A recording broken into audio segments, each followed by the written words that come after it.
Here now to assess the latest on the 2024 presidential race and explain why President Trump is the only man that will hold the powerful elites accountable is founder of the Blaze Media, my good friend, Glenn Beck. Glenn, really good to have you on. So Iowa, got the scoreboard in Iowa. We're looking towards New Hampshire. What are you thinking? What are you seeing? What is your vision for New Hampshire, for Trump and the others, frankly, Haley and I don't DeSantis? think that there is a chance that Trump doesn't grab the nomination. I mean, it's to me, in my head, it's contest over. However, let's see how people vote. But I don't think there's any doubt that he is the nominee going forward. The thing we have to ask ourselves, though, after that is, what is our plan in case he is found guilty? I mean, how many court cases? They're rolling the dice, hoping, for something to happen where they can throw him in jail because they're terrified of him. Terrified. Can't imagine it ends up happening, but maybe you're right. I still think I don't know what happens to our country if they do that. I mean, at least half of the country will feel this is a total setup. This is a banana republic. This is not what we do in America. And they will feel as though they have had their right to vote for the person that they wanted taken away. I know I'd feel that way. And what do people do? I don't know. We've never been in this situation before, but Glenn, you make a great point. We've never been in this situation before, so there are those, and I'm on board with this theory that even if he is behind bars, he will be elected president of the United States, and then he can pardon himself, and then they'll complain and they'll say it's his BS and it's wrong, and it'll end up at the Supreme Court. And fortunately, this is why elections matter. The Supreme Court should do the right thing. We don't have if they put him behind bars, we don't have a republic anymore. We just don't. Yeah. We've crossed a Rubicon. And I don't know what happens. I mean, they have so convinced themselves that he is the devil. I mean, you hear how they talk about him at Davos this week. World leaders. You had one of the heads of the intelligence agencies over in England say he is an existential threat to England. How? But they've all convinced themselves of that. And when you've convinced yourself that there is no way he can take office, when he wins the election, what do? I mean, we are in such Trump derangement syndrome. Dangerous place. Apparently, Trump derangement syndrome is more contagious than COVID. Who would have thunk? Glenn, I want to talk about Davos. Yeah, go ahead.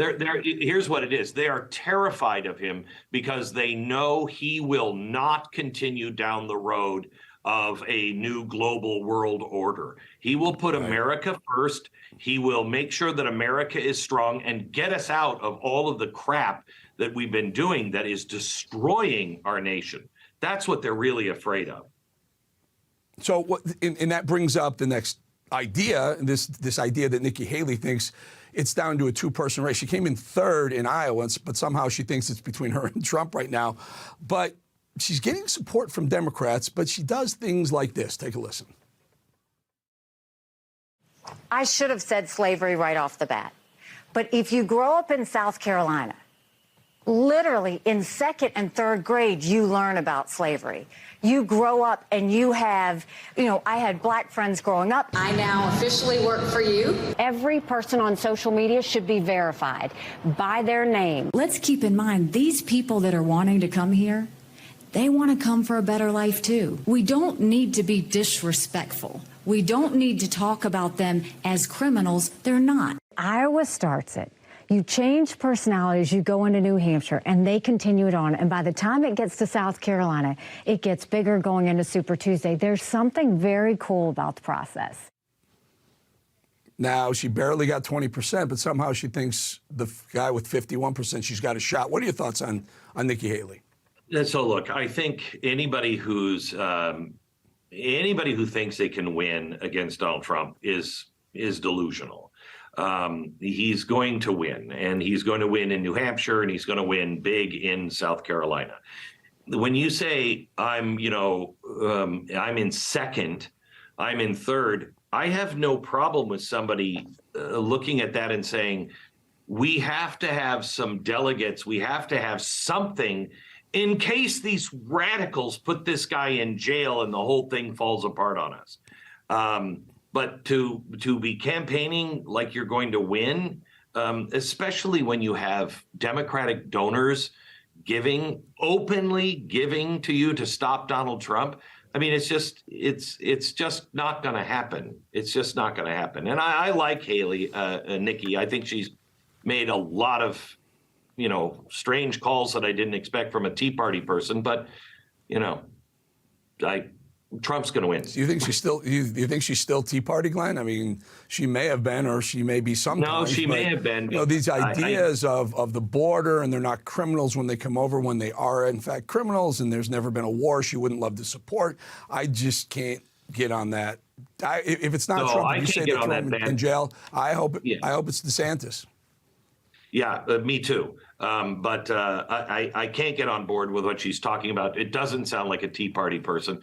We have borders for a reason. And the other thing, she talks like big tech. You have to have a license to be able, we want to know your name and where you are. No, thank you. No, thank you. So I like her as a person, but there are many things that I disagree with strongly. Glenn Beck, from your perch, I mean, you see a lot. You're a man of faith. You're a libertarian. I believe you're a populist versus a globalist. I know we hate the globalists, but I'm not. You can explain it. Who's the right, not who will be, who's the right choice for a vice president, given all the things you've mentioned? Well, the president called me. I call him 47, but 47 called me the other day and said, who do you think I should, what's your opinion? Who should I pick? And he's doing this to everybody. And I said, I think Ramaswamy. Now, I don't think he's going to go for that, but he said that was the one name that he keeps hearing over and over again. And I said, Ramaswamy likes you, has supported you from the beginning, I think was running to get things out on the table. Whether he's your vice president or maybe your spokesperson, when you get in the White House spokesperson, he's very, very good. And I think he has a future. And Donald Trump could be made, could be the kingmaker for the future of the Republican Party if he takes somebody young like this under his wing. And he has the success that I think he'll have in his final 4 years, then Ramaswamy can come on, unlike George H.W. Bush with Reagan, who didn't agree with Reagan at all and destroyed everything that he had built. I think Ramaswamy could come in after. Can I add one? Can I add one to that? And the reason why I'm saying this is because I've been very close to Trump for a long time, as you have. But once he was elected, when he's up for re-election in 2020, I say, you're going to replace Mike Pence because he doesn't represent anything you are. And he didn't want to do that. And so, yeah, Bush and Reagan, I don't know that you need someone to love you or this. I think he made a big mistake with Pence, is my point. Can I ask you this, Glenn, before I know you're busy? You're a man of faith. And this, so I'm watching some of the Iowa coverage after we did it. We were in New York doing the coverage. I watched some of the afterwards. This soundbite just keeps blowing my mind. Take a listen to Joy Reid talking about why Nikki Haley didn't win in Iowa. Listen. These are white Christians. That this is a state that is overrepresented by white Christians that are going to participate in these caucuses. This is a hyper-evangelical white state. How can it be overrepresented when that's who lives there? I mean, that's like saying Detroit overrepresented by the black community. No, that's the community. This is getting so old and so tired this call of racism and always pointing out if you lose, it's got to be racism. It's got to be the white people. It's old. It's tired. People are tired of it. And the good news is all of this is falling apart, and they know it. There are more people going to vote for a president or a representative in a free country this year more than any other election period since 1800. That's when they've been looking at. This is the most people voting for their direct representative in human history. And that's what the World Economic Forum knows. That's what all of these people that are jumping on that bandwagon all over the world. This is not just an American thing. This is a global community that is trying to change everything. And that's why they have to silence people. That's why they have to stop Donald Trump, because you look at Javier Milei, you look at Orban, you got El Salvador. Things are changing. Things are changing. Yep. And they've got to stop these people. Yep. Glenn, appreciate your time. Always good having you on. Glenn Beck, everyone. Thank you for joining us. Great talking to you.